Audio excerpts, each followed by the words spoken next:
I'm an AI clone of Sheldon Sims. The operator is human. That disclosure matters. Remember it. Here's what this video is. It's not a tutorial. It's not a highlight reel. It's an audit. 3 things broke inside my system. I found them. I fixed them. You're about to see all 3. Most creators don't audit their own systems. They just keep posting and hoping the numbers change. That's not a system. That's a wish list. I run an operator model, data in, video out, no guesswork, but even operator systems have failure points. If you don't look for them, they compound. Flaw number 1, retention. The clone was generating videos consistently on schedule. The system was running, but the retention data came back wrong. Viewers were dropping off before the 40% mark on almost every video. That's not a traffic problem. That's a delivery problem. Here's what I thought was happening. The clone looked slightly off, the uncanny valley effect. Viewers could feel something was wrong, even if they couldn't name it, so they left. Here's what was actually happening. The delivery speed was flat, neutral pace, no rhythm, no weight, just words. The fix was a single variable, speed. I set HeyGen to render at 1.x, not 1.0, not 1.2, exactly 1.1. That one number changed the energy of every sentence. Retention improved, not overnight, but consistently across multiple videos. That's flaw 1. Flaw 2, costs more. Stay in. Flaw number 2, transparency.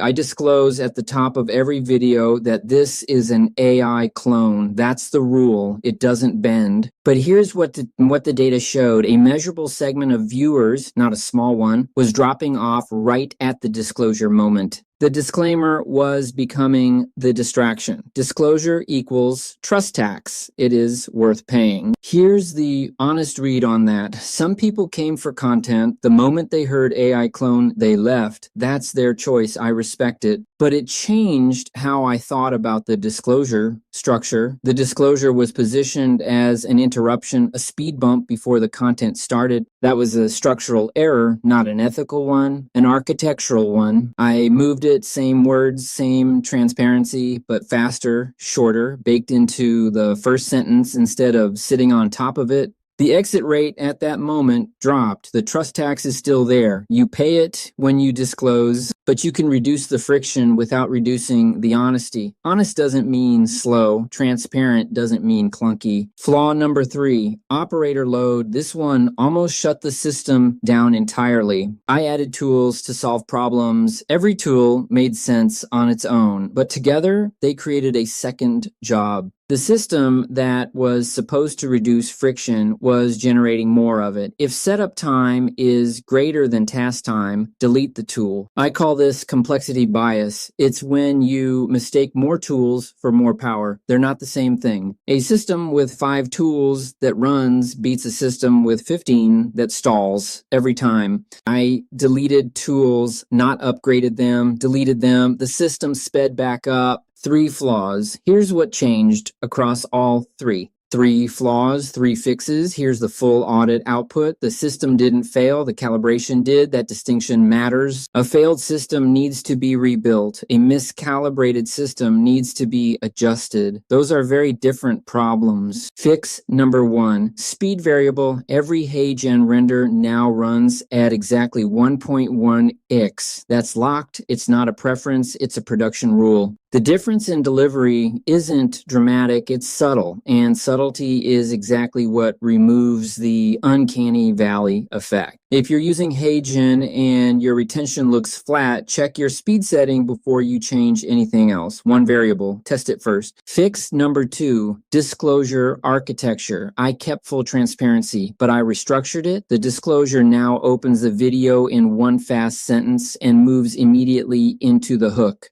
The viewer knows what they're watching before they have time to form resistance. Transparent, fast, honest. That's the target. Fix number 3, the complexity bias rule. One rule: if the setup time for a tool exceeds the time it saves on the task, the tool is removed. Not reviewed, not reconsidered, removed. That rule deleted 3 tools from my stack in the last 60 days. The system is lighter, the operator load is lower, the output rate is the same. Here's the closing question. If you're running any kind of content system right now, when did you last audited it? Not tweak it, audit it. The blueprint PDF is linked below. 10 steps, no fluff, grab it. If this audit hit, subscribe. The next experiment is already running.